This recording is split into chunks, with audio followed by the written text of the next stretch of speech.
Alors bonjour à tous, bonjour les modèleux, on se retrouve déjà pour la 8e vidéo sur le montage, la préparation, les essais du tout nouveau X-Perf Carbone de chez Hobbytech. Je vous invite donc à regarder les vidéos dans l'ordre pour comprendre. Et aussi, je rappelle, cette voiture c'est quand même un fait un peu unique, c'est qu'il y a beaucoup de pièces qui sont fabriquées à Toulouse en France, donc moi je vois pas d'autres, à part peut-être dans les grosses échelles, mais c'est des diffusions qui sont beaucoup plus réduites, comme par exemple Yankee, enfin voilà, il y en a qui font, mais c'est presque de l'artisanat. Là c'est quand même des diffusions qui sont importantes. Alors il y a déjà les 1/8 comme le XR, tout ça qui bénéficient de beaucoup de pièces françaises, et là il y en a encore un peu plus, comme par exemple le châssis, on en avait déjà parlé. Là c'est entièrement français cette partie là, que ce soit des coupes carbone et aussi les pièces qui sont à l'imprimante 3D. Ça, il faut avouer que ça aide beaucoup, cette nouvelle technologie qui se développe pas mal. Alors sur cette 8e vidéo, comme je séquence, il y a une vidéo par étape et qu'il y a un décalage, parce que dans la première on présentait la boîte. Là on sera sur l'étape 7. L'étape 7, on va monter toute la transmission centrale qui a une particularité, c'est qu'il y a le système, ça veut dire que pour que les cardans ils tournent en sens inverse, les cardans centraux, pour éviter l'effet de coupe. Parce que quand ils tournent dans le même sens, quand vous accélérez, si vous êtes dans une pente, ça peut vous entraîner à basculer. Donc là, comme ils tournent en sens inverse, en fin de compte, ça annule l'effet de couple. Donc ça entraîne souvent qu'il y a un ou deux pignons de plus, je crois. C'est un tout petit peu plus compliqué comme transmission, mais sur un crawler, même si ça bouffe un peu d'énergie, c'est pas bien grave. Donc cette transmission centrale, on en profitera pour commencer à monter l'électronique. Donc là, Cyril, il m'a passé le moteur Fusion en 1800 kV. Donc ça, on va l'installer sur la voiture. Donc, avant d'attaquer cette étape, j'en profite pour remercier encore une fois, je le fais à chaque fois, c'est important, Cyril de Modis34, parce que sans lui, on n'aurait pas pu faire cette vidéo, et aussi parce qu'il nous suit un peu dans tous les délires un peu, et les demandes qu'on fait. Ça fait longtemps que je voulais, par exemple, qu'il y ait de nouveau, ça a été fait par une marque française qui s'appelait Pictor. Alors, c'était pas livré gratuitement à l'époque, mais il y avait, je trouvais ça génial, l'idée du kit premier dépannage, parce que les gens, quand ils débutent, souvent, on n'a pas les clips de carrosserie, on n'a pas la visserie pour le modélisme, on n'a pas de double face, on n'a pas des choses comme ça, on n'a pas des roulements adaptés. Et donc, ils vous offrent automatiquement, il n'y a pas besoin de le demander, pour un 8e et un 10e, ils vous offrent le kit premier dépannage. Vous aurez un sachet dedans, il y a du double face, des colliers, des clips de carrosserie, de la visserie, des roulements, voilà, des choses comme ça. Et ça, c'est pour moi, c'est important. Donc, tenez-en compte. Et aussi, au début de chaque vidéo, vous avez le code promo que je vous mets. Et ce code promo, pour qu'il fonctionne, des fois, je reçois des messages, il ne fonctionne pas. Est-ce que tu es enregistré? Non, je ne suis pas enregistré, mais je précise à chaque fois. Mais je crois que ça ne rentre pas. Voilà. Alors, attaquons cette étape de montage qui est importante, parce que là, on a la transmission centrale, le moteur, donc il y a quand même un peu de taf. Alors on y va tout de suite. Alors je vais vous montrer des extraits de la notice du Series 2, parce que je rappelle que beaucoup de choses sont en commun avec notre X-Perf, notamment la transmission centrale. Donc le premier extrait, il concerne le faux diff, entre guillemets, central, qui est donc bloqué par la même pièce en aluminium qu'on retrouve à l'avant et à l'arrière. Sauf que par rapport à une transmission normale, on retrouve, là on le voit, le petit pignon en sortie qui va permettre d'inverser le sens de rotation des cardans centraux. Ça on a déjà parlé, c'est pour éviter l'effet de couple. Ensuite, on a un second extrait. Là, on a le pignon fou de la transmission, donc qui est monté sur roulement, et l'arbre qui va accueillir donc tout ce qui est les plateaux du slipper, la couronne, donc la transmission primaire. Et sur la dernière vue, là, on a l'assemblage de la cellule avec la cascade de pignon et la platine en alu qui va accueillir le moteur. Pour le reste, ça veut dire montage de l'amortisseur de couple, du moteur et du carter de protection, ça sera sur la prochaine vidéo. Alors devant moi, j'ai mis toutes les pièces pour monter la transmission centrale, ainsi que celle que j'avais déjà assemblée pour le Sterix 2. Alors, bien sûr, ça serait ridicule de ne pas la réutiliser, parce que pour l'instant, le Sterix 2, c'est un peu mis de côté. Les voitures, que ce soit Cyril ou moi qui nous intéresse, c'est plutôt le Xperf. Donc, comme c'est la même transmission, on va la réutiliser. Là, on a les pièces démontées, ça m'a permis de les faire tout en photo pour vous montrer en détail. Et lui, on va le redémonter, comme il y a eu quelques petites modifs, tout ça, pour vous montrer tout ce qu'on avait fait, pour reprendre la mesure des vis qu'on avait changé. Il y avait aussi, au niveau du différentiel, il y avait aussi une petite modif. Je vous avoue que ça va me rafraîchir la mémoire, parce que ça fait déjà quelques temps que j'avais monté ça, et je m'en rappelle plus trop, et j'arrive plus à remettre la main sur les notes. Sauf que ça va être long, et comme les vidéos, je veux avoir le temps de développer, je veux pas me sentir pris par le temps. On va le faire en deux parties. Une première partie, ce sera la transmission donc centrale. La seconde, ce sera le montage du moteur, ainsi que le système, la couronne, le slipper, tout ça. Je pense que c'est plus raisonnable de faire comme ça, et ça permet, parce que comme ça, si quelqu'un pose une question sur le montage du moteur, il y aura une vidéo spécifique au niveau du slipper aussi. Et je vous dis, comme ça, je ne suis pas pris par le temps. Alors, le premier truc qu'on voit, la fameuse transmission. Regardez, quand je tourne la couronne, là, vous voyez, les sorties, elles tournent en sens inverse. Donc, c'est ça le fameux système qui permet d'annuler le couple moteur. Et c'est pour ça que la sortie, elles sont décalées. Donc, il y a un ou deux pignons. Normalement, je crois qu'il y a deux pignons en plus. C'est ça qui permet d'inverser le sens de rotation de ce côté-là. Voilà, c'est pour ça que vous voyez, on les voit ici, il y a trois pignons identiques là. Et donc, je pense que les deux qu'il y a là, voilà, ça permet l'inversion du sens de rotation. Avant d'attaquer ça, je voulais revenir sur je les ai à côté là, les fameux amortisseurs Wolf. Alors ça, j'avais fait l'assemblage dans une vidéo précédente, et je l'avais dit d'entrée que j'avais pas de base de réglage, je savais pas trop. Alors j'avais utilisé celle qui est notée dans la notice du Sterix 2, mais une fois monté, ça me paraissait ça me paraissait pas bon. Normalement, ce genre de voitures, ils sont un peu écrasés, garde-sol, enfin le châssis, il est pas mal écrasé sur les ponts. Les amortisseurs, ils ont plutôt tendance à se retrouver un peu comme ça. Et là, on voit que les tiges, elles sortent beaucoup. Donc, il va falloir que j'inverse dedans. Là, il va falloir mettre carrément inversé pour que le ressort qui est sous le piston soit plus fort que le ressort qu'il y a au fond. Ouais, comme ça permettra d'avoir un drop différent, une voiture qui normalement devrait réagir beaucoup mieux. Alors ça, il faudra que je le modifie afin qu'on fasse les premiers essais. Parce que si c'est trop dur comme ça, je pense que ça sera pas bon, quoi. Voilà, il y aura de toute façon le pont, le châssis va se retrouver beaucoup trop par rapport au pont, va monter le centre de gravité, et surtout la voiture, elle va pas agir correctement. Donc ça va falloir qu'on le modifie. Donc je le ferai, ça je vous l'ai dit. Vous étonnez pas si vous voyez la voiture un peu plus écrasée par la suite. Voilà, allez, on s'attaque donc au démontage de cette transmission centrale, et ça permettra ensuite de tout détailler.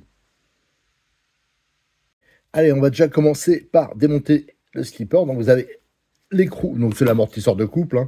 Donc vous avez un stop de 3, vous avez une rondelle, vous avez le ressort, un premier disque en alu. Ensuite, vous avez la couronne avec la garniture de chaque côté. Je pense que je l'avais collé. Je vous avoue, je ne m'en rappelle plus. Ensuite, vous avez le deuxième disque. Et là, on arrive à notre ensemble. Donc, la plaque moteur pour la fixation. Et aussi assurer son refroidissement. Vous avez ici les trous de réglage. Et là, on a les fixations. Voilà. Pour la boîte que j'avais changé. Là, j'avais mis, au lieu de la tête bombée, j'avais mis, je pense que c'est la tête bombée d'origine, j'avais mis donc cette visserie inox qu'il y a aussi de chez Cyril. Alors, on va démonter les 4 vis ici. Voilà. Alors ça, je l'avais monté au frein filet. Voilà, vraiment, avec la visseuse, ça vient bien. Voilà, on voit le frein filet qui tombe là, qui a séché. Voilà. Alors ça, comme ça, je vais pouvoir reprendre les mesures des vis. Hein. Je vous dis, j'ai plus les cotes. Donc ça, maintenant, ah ben, il en manquait une. Ah oui, il y en a une, en fin de compte, qui est là. Il faut démonter le carter pour y accéder. Alors ce que je vais faire, hein, je vais continuer à démonter l'ensemble. Ça, je sais pas s'il faut le démonter maintenant. Alors ça, c'est la descente de mouvement. En fin de compte, hein, c'est là qu'il y a la descente de mouvement, oui, un peu.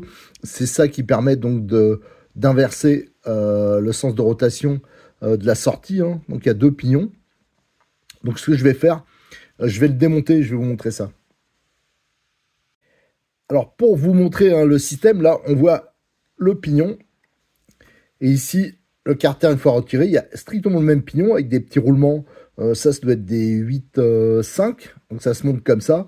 Et voilà, donc c'est ça qui permet l'inversion. Vous voyez le montage, hein, là c'est entièrement sous roulement. Donc ça c'est plutôt bien fait et c'est des pignons acier. Allez, je vais continuer le démontage.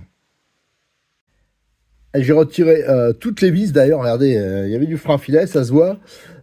Donc il en manque une, donc celle-ci, comme j'ai expliqué, hein, qui va falloir tout démonter pour y accéder. Donc ce petit carter, normalement, là, ça va venir, regardez, hop. Donc là, vous avez le carter, le roulement ici, le différentiel bloqué, enfin voilà, oui, dedans, ça pourrait être, ça ressemble à un différentiel, parce que on voit qu'on pourrait éventuellement mettre des satellites, des planétaires, mais les sorties, ça irait pas trop bien.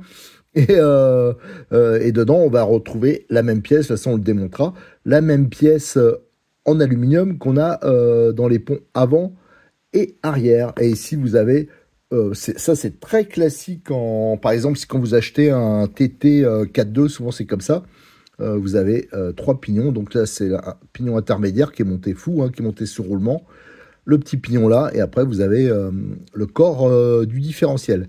Et là, on voit que notre petite vis, hein, c'est celle-là qui manquait pour démonter l'ensemble. Alors, je vais pas la démonter. Ça je vais finir de le décortiquer. Mais celle-là, bon, c'est pas la peine que je la démonte. Hein. C'était juste pour vous montrer. Allez, je vais enlever le reste. Maintenant, enfin, je peux l'enlever devant vous d'ailleurs. Donc, on a l'arbre. C'est là-dessus que va venir se mettre la couronne. Et vous voyez, roulement des deux côtés. Et vous avez donc le pignon qui est identique à ceux qu'on trouve dans la descente de mouvement. Hein. Je rappelle, ceux qu'on trouve ici. Et là, on a le pignon fou avec son arbre. Tiens, je vais le laisser en place. Donc voilà, et on voit que c'était graissé avec la graisse habituelle hein, que j'utilise, graphité. Voilà, donc ça, cette partie-là, c'est pas la peine que je la démonte parce que de toute façon, je vais vous monter les pièces neuves et vous allez pouvoir comprendre. Alors, la petite difficulté que j'avais eue, on va le voir là, c'était avec... ah oui, je l'ai monté dans l'autre sens. Alors, je regarde. C'était où le problème? Parce qu'on avait eu un problème avec le différentiel. Alors, je pense que c'est l'autre côté. Voilà. Là, comme ça, je retire donc le différentiel. Donc là, vous avez là aussi un pignon à son extrémité. Et on voit que j'avais mis des vis têtes... ouais, je les avais meulées, les têtes de vis. Ouais, ici, là, on le voit bien. Parce que j'avais un souci. Alors, ça serait intéressant que j'essaye de démonter et de remettre des vis standards. Voilà. Parce que, en fin de compte, ça frottait ici. Alors, je ne sais pas si on le voit, là. Ah, je vais essayer de le grossir. Attendez, je vais faire la mise au point. Ah, bien sûr, ça ne va pas marcher. Voilà. Ici. Ça, c'est le logement pour le roulement. Et je pense que, j'avais dit, hein, parce que j'ai regardé la vidéo, hein, là je fais de mémoire, et aussi parce que j'ai regardé la vidéo, cette partie-là, il aurait fallu la diminuer légèrement, parce qu'elle avait tendance donc à frotter sur les vis. Alors ça, ce serait... ou alors c'est ici, je sais pas. En tout cas, j'avais un petit souci à ce niveau-là. Alors pour en être sûr, ce que je vais faire, c'est que je vais voir si ça se démonte bien, les vis, remettre les vis qui étaient prévues, et voir si j'ai le souci ou pas. Allez, je vais décortiquer tout ça, et ben on se retrouve hein, pour faire ce petit essai. Allez, retour aux affaires, parce que je vous avoue que entre le dernier extrait et celui-ci, il s'est passé quel jour? J'étais à un salon, un immense salon qui est organisé à Avignon sur les voitures anciennes. Moi, c'est ma passion, les motos anciennes, tous les tracteurs, les camions, enfin, il y avait plein de trucs. Et ça m'a pris beaucoup de temps à traiter les photos. Hein, pour ceux qui aiment ça aussi, vous les aurez sur le forum de RC Mag. Alors, entre-temps, on avait, la dernière fois, on avait vu le différentiel, que j'avais expliqué que j'avais changé les têtes de vis plutôt que je les avais meulées. Regardez, un peu comme ça. C'était parce que, si vous regardez de profil, on voit que ça dépasse un tout petit peu ici. Alors bon, à la limite, ça pourrait pas gêner, mais ça touchait dans le carter au fond. Je pense ici. Alors je m'étais dit, bon, bah, au lieu de les meuler comme ça, c'est vrai qu'on pourrait aussi enlever un peu de matière. J'ai remis les vis pour voir, et quand je l'enquille dedans, bah moi ça touche plus. Alors on va voir qu'on va le remonter entièrement. Alors là, je vous avoue, je ne comprends plus. Bon, enfin voilà, c'est comme ça. En tout cas, juste pour vous dire quelques trucs. Ah, le chat est passé par là, malheur. J'en ai profité pour changer les roulements. J'ai enlevé les roulements. Moi, je vous conseille de les mettre, de les garder. Hein, les roulements flasqués plastique d'origine, hein, dit un peu étanches entre guillemets. Mais moi, je voulais mettre des roulements métalliques parce que avec cette petite huile ici, là, la Tornado, que je vous conseille à chaque fois, ça permet de bien lubrifier. En plus, les petits, c'est des roulements haute vitesse. J'ai pas mis des hautes vitesses pour les plus grands. Donc, les petits, c'est des 5-10-4 et la référence, c'est M104B. Donc, ça permet d'avoir des roulements qui sont vraiment solides, lubrifiés. Le carter, il est vraiment bien fait. On le reverra en détail après, mais les ajustements sont vraiment bons. Donc, ça veut dire qu'on peut graisser sans problème. Qu'est-ce qu'on peut dire? Tiens, je vais vous montrer les carters au passage, hein, les carters neufs. Regardez, donc il y a un petit épaulement ici. Voilà. Ici, ça permet de faire quand même une bonne étanchéité. Et surtout, ça s'assemble parfaitement. Et je peux vous assurer que c'est souvent, c'est pas toujours le cas. Mais là, l'assemblage, il est vraiment nickel. Et on voit que c'est un plastique qui est balèze, qui est rigide, parce que même les parties qui sont pas épaisses, je peux vous assurer que c'est vraiment... Alors, je sais pas, il y en a qui me disent que c'est chargé carbone, tout. Enfin, voilà. En tout cas, c'est vraiment de qualité. Surtout que moi, je suis habitué souvent à des moulages... bon, c'est pas qu'ils sont pas bons, mais avec du jeu. Alors, notamment avec les Tamiya. Hein, moi, je peux me permettre de les critiquer, les Tamiya, parce que il y en a beaucoup qui savent que j'aime beaucoup ça. La preuve, je représente souvent, j'en montre souvent. Mais il faut bien avouer qu'il y a souvent du jeu, des trucs comme ça. Et que les plastiques sont de qualité... on va dire pas supérieur, voilà. Tandis que là, on voit que c'est vraiment du bon matos au niveau moulage. La plaque moteur aussi, elle est bien usinée, elle est de qualité, elle est bien épaisse. Donc ça, c'est aussi un bon point.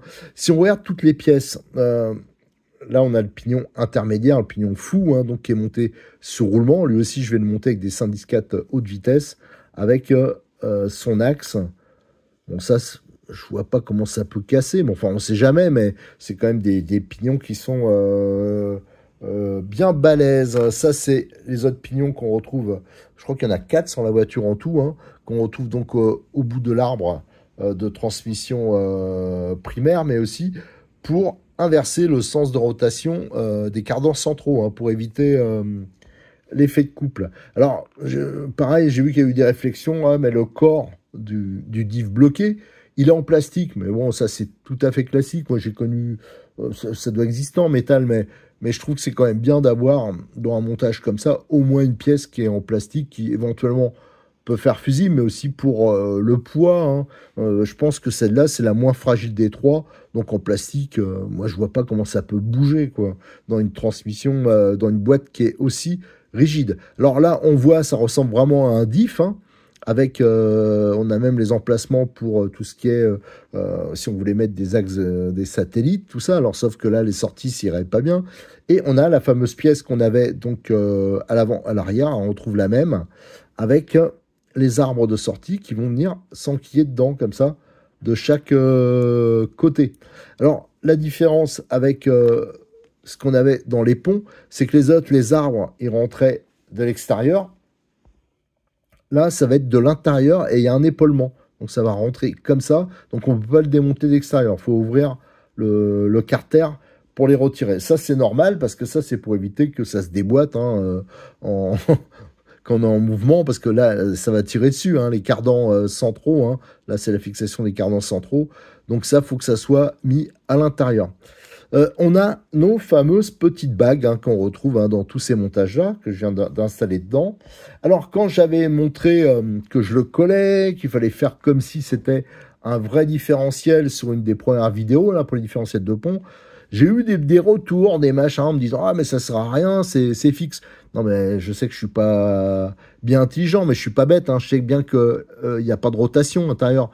Mais c'est quand même mieux de faire un montage correctement, comme si c'était un diff, parce que ça permet aussi d'avoir la bague qui va pas se trimballer, qui va pas, comment dire, qui va pas bouger.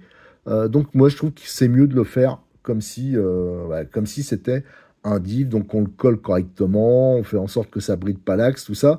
Et là au moins ben, on aura la pièce, elle va pas se trimballer quand la bague elle va commencer à se faire la malle, quand on va démonter ça va venir avec, comme là.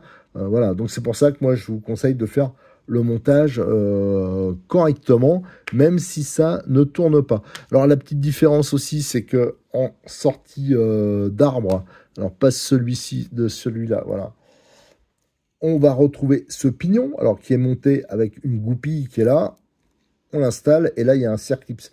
Et ça va être en sortie d'arbre, comme on l'a, de diff, hein, comme on a là. Hop, j'ai sorti.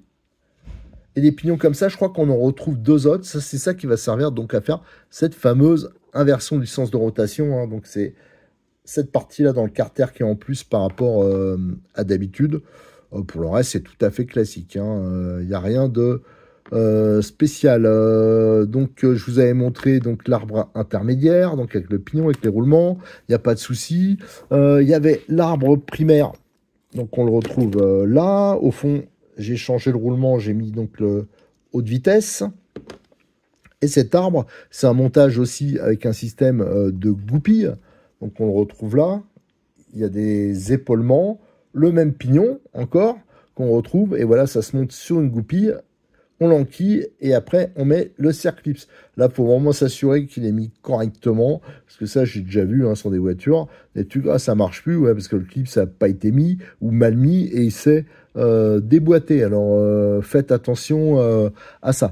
Pour le reste, rien de spécial. Je rappelle que pour la plaque ici, au montage, il faut mettre du frein filet.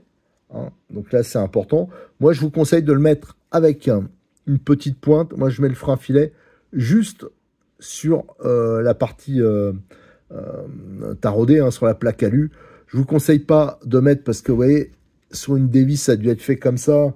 Je peux le dire, parce que c'est moi qui l'ai fait. Pourtant, c'est bizarre, hein, je fais jamais ça comme ça. À mon avis, j'ai dû le monter, redémonter pour des photos. Et après, vous avez du frein filet tout le long. Si vous le mettez là et que vous l'enquillez là, comme les trous, ils sont très ajustés, ben, en fin de compte, on en met tout le long et il n'y en a plus beaucoup ensuite pour la plaque. Donc, c'est pour ça que je vous déconseille de faire ça comme ça, parce que vous voyez, là, maintenant, pour l'enquiller, voilà, ça va être chaud patate. Hein. Voilà, alors ce que je vais faire, c'est que je vais remonter donc la transmission en graissant bien les roulements, en les huilant hein, avant. On va graisser avec la graisse M282 et avant de fermer le carter, je reviens vers vous. Allez, j'ai remis en place, j'ai changé hein, les roulements qui restaient et surtout j'ai bien lubrifié. Je vais remettre une petite goutte là, hop, comme ça, et je fais tourner. Et je peux vous assurer que ça c'est méga efficace. On a des trucs super libres. J'ai fait la même chose sur le roulement qui est ce côté-là. Et là, on va pouvoir remettre, je vais remettre une petite goutte. J'en ai déjà mis, mais hop. Ça permet vraiment de faire bien rentrer. Voilà, ça c'est nickel. Et on va le mettre comme ça. Alors avant, je vais graisser. On va pas en mettre 2 tonnes, hein, ça sert à rien. Voilà, comme ça, ça va se répartir partout.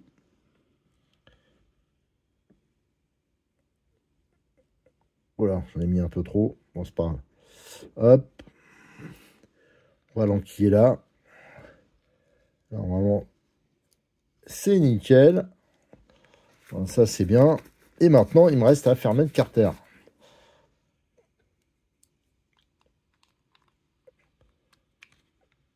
Voilà. Donc là, on voit bien le pignon, hein, toujours. Hein. J'insiste là-dessus parce que ça n'a pas été toujours bien compris. Là, on retrouve donc le pignon avec... on aura un second qui va venir comme ça, après, hein, pour l'inversion. Et là, il y aura une sortie. Je crois que c'est celle-ci, si je me souviens bien. Non, bon, enfin, je ne l'ai pas devant moi. Mais de toute façon, ça sera l'objet de la prochaine vidéo. Donc, le seul truc qui me reste à faire, c'est à fermer le carter. Et donc, on a les fameuses vis. Hein, je vous ai dit, hein, le frein filet, je vais venir l'appliquer directement ici, avec une petite pointe, pour éviter d'en foutre tout le long. Mais si je regarde comme ça, c'est vraiment bien libre, donc je pense qu'il n'y aura pas de souci à ce niveau-là. Et je vais fermer la suspense, parce qu'il y a vraiment l'histoire des têtes de vis, là, je ne comprends pas. L'autre fois, ça coinçait dès que je fermais. Donc là, si ça coince pas, ben, je sais pas, il y a eu un miracle entre-temps. Voilà, c'est remonté. Et j'ai pas fait ça en 2 minutes, hein, parce que j'ai testé le montage avec les vis d'origine, hein, sur le faux différentiel. Alors, c'était bien libre, sauf que je sentais qu'il y avait une toute petite... À un moment, ça accrochait un tout petit peu. Alors, j'ai soupçonné que c'était les vis, donc j'ai remplacé, j'ai redémonté et j'ai remis les vis que j'avais meulées. Hein, donc, c'est les vis d'origine, juste la tête que j'ai meulée un peu de façon conique, hein, pour pas que ça puisse accrocher nulle part.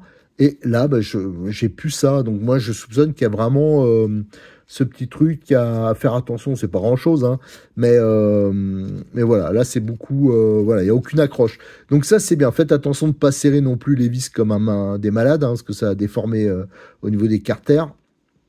Là donc je vous ai dit, hein, j'avais mis le frein filet directement sur les plaques, et là pour notre transmission centrale c'est terminé. Donc c'est pour ça, hein, je voulais, comme c'était un peu long, je voulais vraiment entrer dans les détails.